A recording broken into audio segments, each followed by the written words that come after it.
Et salut les amis, on se retrouve pour une nouvelle vidéo. Pourquoi tout ce qu'on dénonce sur les réseaux n'aboutit strictement à rien? Je vais vous montrer une vidéo qui va vous expliquer pourquoi et c'est à partager une bonne leçon de vie, les amis. Vous là, au deuxième rang, avec la veste bleue, quel est votre nom? C'est Alexia. Très bien. Veuillez quitter ma salle de cours, immédiatement. Je ne veux plus jamais vous voir assister à l'un de mes cours. Plus jamais. J'ai rien fait. Je ne vais pas demander gentiment une deuxième fois. Merci. Écoutez bien la leçon de vie. Ça nous concerne tous. Pourquoi est-ce qu'il existe des lois? À quoi servent-elles? Quelqu'un? Pour l'ordre social. Pour protéger les droits individuels. La justice. Merci. Ai-je été injuste envers votre camarade de classe, à l'instant? En effet, c'est bien le cas. Mais alors,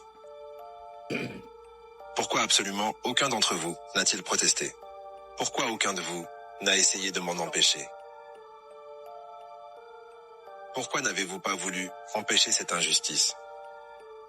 Vous voyez, ce que vous venez d'apprendre, vous ne l'auriez pas compris, même avec des milliers d'heures de cours, à moins de l'avoir vécu. Vous avez choisi de rien dire, uniquement parce que cela ne vous affectait pas. Et cette attitude parle contre vous, et contre la vie. Vous vous êtes dit que vous n'étiez pas concerné, et donc que ce n'étaient pas vos oignons. Eh bien, je vais vous dire, si vous décidez de ne pas aider à faire régner la justice, un jour vous aussi devrez faire face à l'injustice. Et il n'y aura absolument personne à vos côtés pour vous défendre. Voilà les amis, une belle leçon de vie. Vous comprenez maintenant pourquoi tout ce qu'on dénonce sur les réseaux ne sert strictement à rien? Parce que tout ce qui arrive, c'est à une minorité de personnes, comme pour les histoires de la pédocriminalité, les placements abusifs, la Palestine, la Russie, l'Ukraine, les agriculteurs, tout ça ne nous concerne pas. C'est pour ça qu'on est faible. Et ça, les élites l'ont compris. Donc c'est une vidéo à partager, les amis, à méditer, parce que c'est très important et tout a été résumé là-dedans. Alors que normalement, ça devrait tous nous concerner.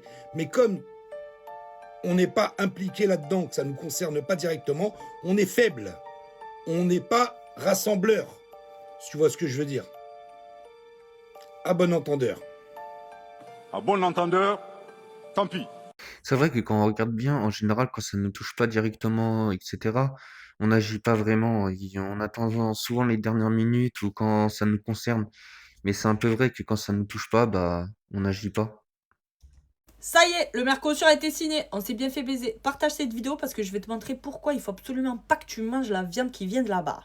80% des produits phytosanitaires utilisés au Brésil sur la viande, sur les animaux, est interdit en France. Ça déjà, c'est censé vous faire réfléchir parce que si c'est interdit en France, ça veut dire que ça cause des maladies. Au cas où je vous le dis. Et le deuxième truc important, c'est le mode de consommation de la viande au Brésil. C'est pas pour dire, mais moi je suis déjà allée il y a longtemps. Et le Brésil, c'est la carne del sol. Eux, ils mangent pas la viande pas cuite comme nous. Nous, on l'aime saignante, voire plus que saignante. Comment on bouffe des carpaccio, clairement, on adore ça quand ça saigne, le sang. Bref, voilà, on n'est pas des musulmans, quoi. Je dis ça parce que le halal, ils enlèvent le sang. Bref, je vais encore me faire ramasser. Au Brésil, ils mangent la viande ultra cuite. Ça s'appelle la carne del sol, la viande du soleil, parce qu'ils le font cuire au soleil et dans le sel. Parce que vraiment, c'est cuit, plus cuit, tu meurs. C'est le truc, tu le mâches pendant 2 heures. C'est ultra bon. J'adorais la viande de là-bas. Le poisson aussi était exceptionnel. Mais bref, pour vous dire que, surtout, ne bouffez pas cette viande parce que vous risquez péril de votre vie, vraiment. Mercosur, il avait été signé, mais que là, ils sont en train de revoir la loi parce que je sais plus où c'était, je sais plus si c'était l'Assemblée ou exactement. Mais en gros, les agriculteurs, ils s'étaient manifestés, tout ça. Et du coup, là, la loi, elle est en train d'être revue. Est-ce que c'était légal? Est-ce que c'était pas légal? Etc. Donc, c'est possible qu'ils reviennent sur leur décision d'ici les jours qui viendraient. Qui viennent. Ils ont créé les distractions pour qu'on puisse oublier qui nous sommes. Et surtout, qu'on puisse oublier que nous sommes parfaitement capables d'avoir tout en nous pour pouvoir construire notre vie et notre bonheur.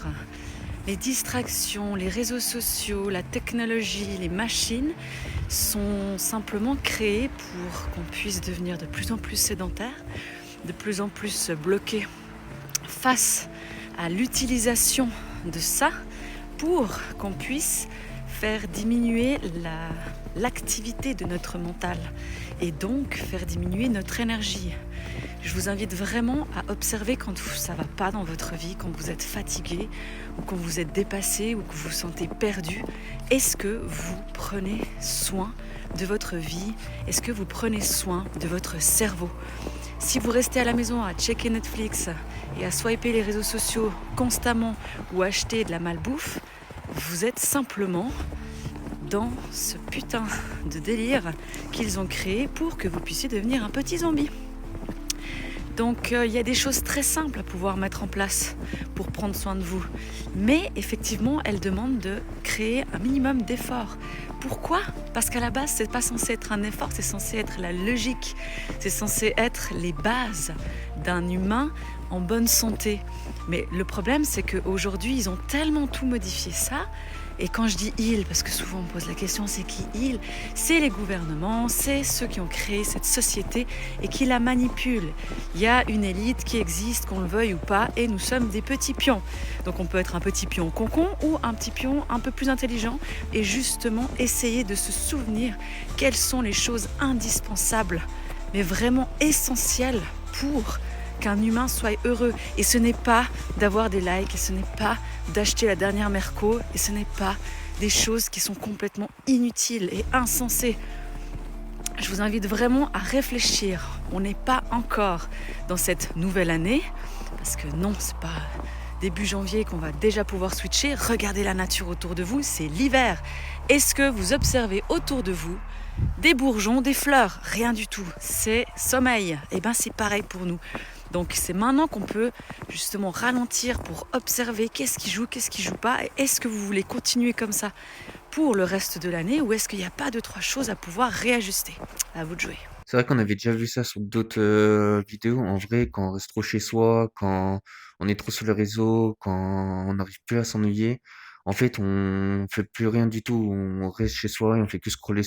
En fait, comme elle a dit, c'est vrai que ça serait bien de revenir aux choses essentielles et retourner aux bonnes bases, quoi. Même juste déjà de sortir un petit peu, de s'ennuyer un petit peu pour pouvoir réfléchir et sortir de de sa mauvaise routine, ça pourrait être bien. Ils ont coupé la lumière, le peuple a rallumé la nuit. Regardez ces images.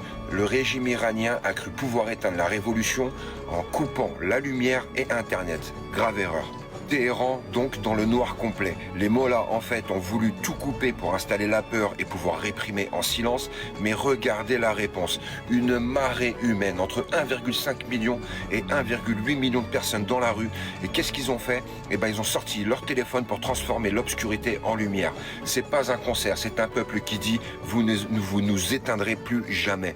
À l'heure actuelle, je vous le dis, c'est le peuple le plus courageux du monde. Parce que ce qu'il faut savoir, c'est qu'en face, ça tire à balles réelles. Il y a des pendaisons, de la torture et j'en passe. Mais ils sortent quand même. Ils sont là, beaux, dignes et terrifiants pour le pouvoir. Ils ont brisé la nuit par leur seule présence. Et nous, regardez-nous en Occident. Ces images-là, on devrait les prendre comme miroir. Parce qu'on a clairement perdu le goût de la liberté, qu'on croit comme acquise. On chouine pour des conneries, pour du confort. Et eux, ils nous rappellent le vrai prix de la liberté. C'est clairement une leçon d'humanité. Alors force aux femmes et aux hommes d'Iran, parce que Téhéran en ce moment brille plus fort que la ville lumière. En vrai, c'est quand même assez beau, franchement, c'est beau et ils sont quand même courageux. Autant qu'ils continuent, c'est peut-être un jour on arrivera à nos fins.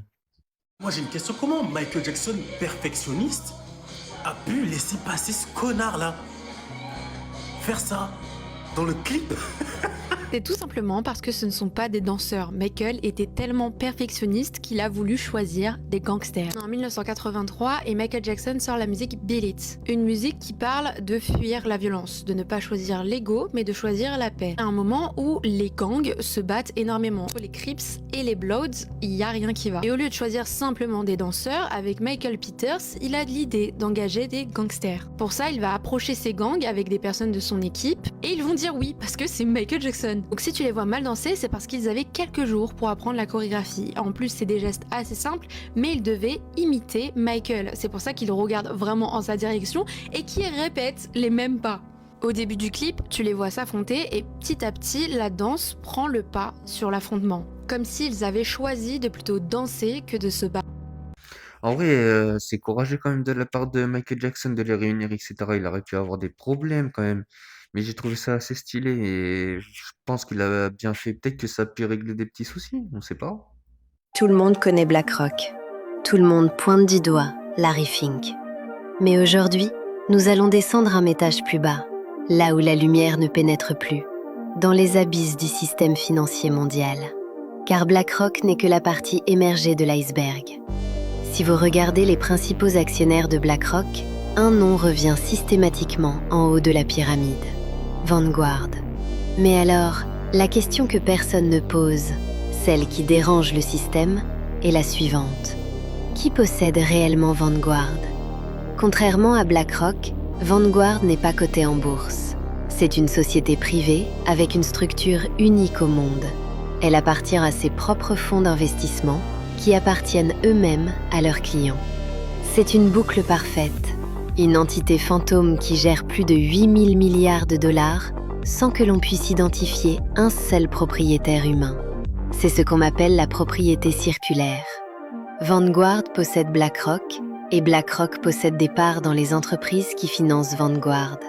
Ces triangles de fer, complétés par le géant State Street, forment ce que les experts appellent The Big Three.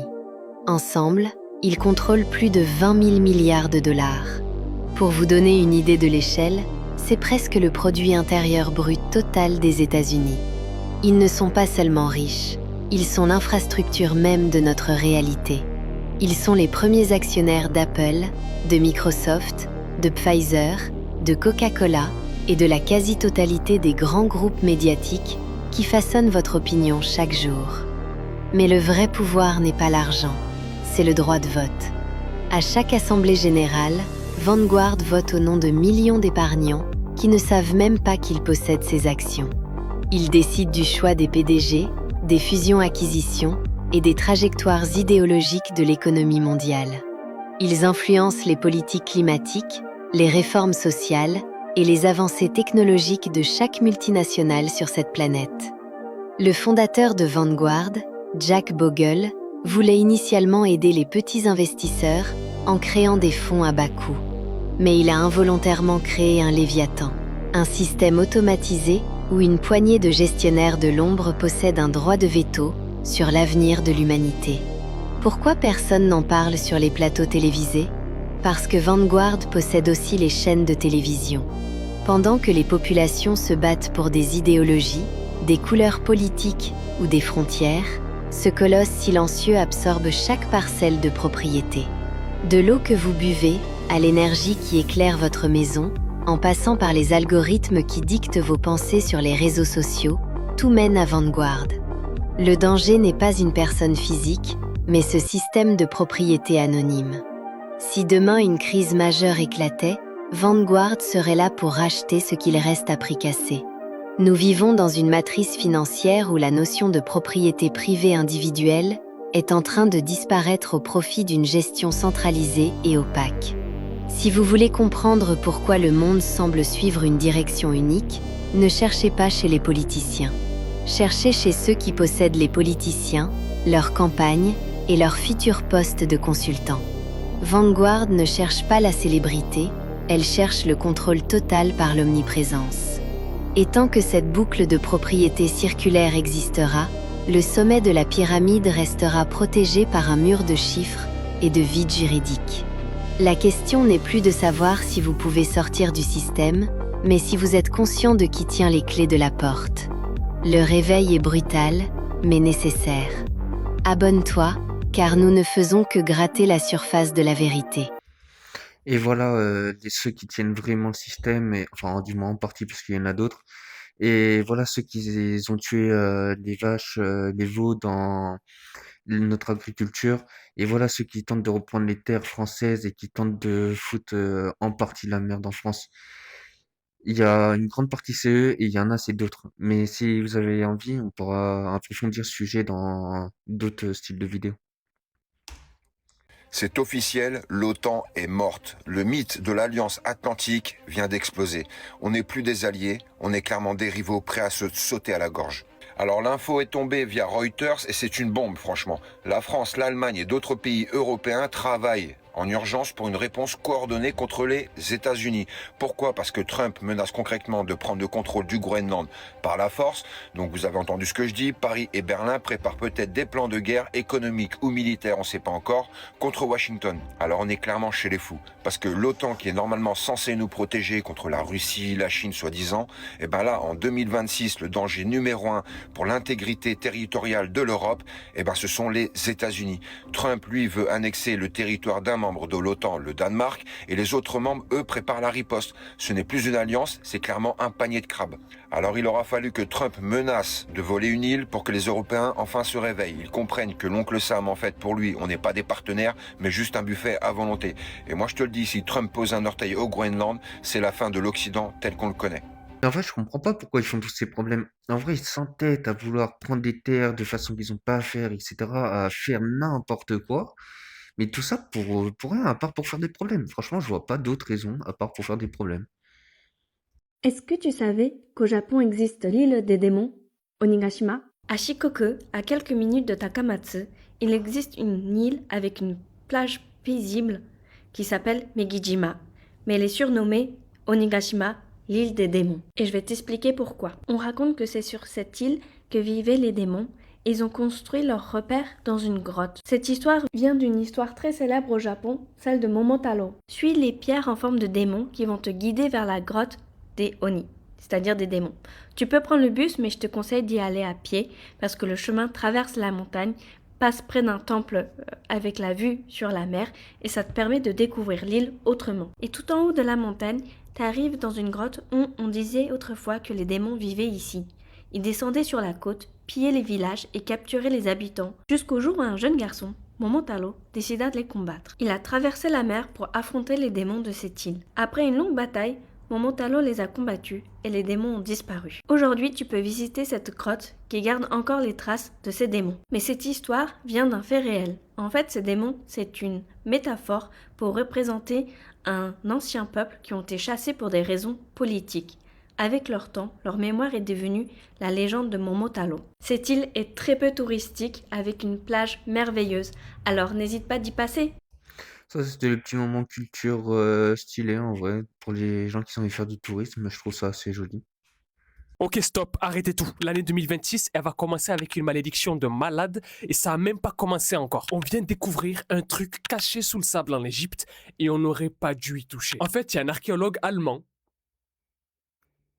qui s'appelle Ludwig Borchardt et qui a fait une découverte de malade mental il y a 100 ans. C'était en 1901 et il a découvert en fait en Égypte sous le sable un bâtiment méga flippant et immense. Sous le sable de plus de 1000 mètres carrés. Et le truc hyper flippant, c'est que ça faisait plus de 100 ans qu'on l'avait pas touché ce truc-là. Exactement 124 ans. Et là, le 22 décembre 2025, il y a une mission qui a été lancée par des chercheurs scientifiques et archéologues pour déterrer tout ça.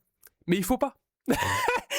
Il faut laisser comme ça. On n'a pas besoin de commencer l'année 2026 avec une malédiction.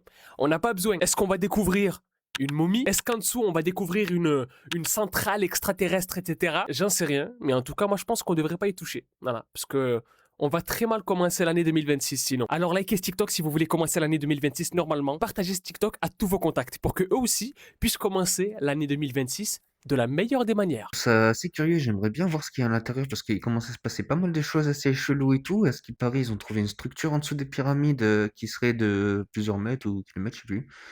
Mais bref, des pylônes, tout ça. Et du coup, je serais curieux de voir ce qu'il y a dedans parce qu'il y a quand même pas mal de choses qui se passent en ce moment et comme par hasard, ils ouvrent cette salle. Est-ce que c'est un hasard? Je sais pas.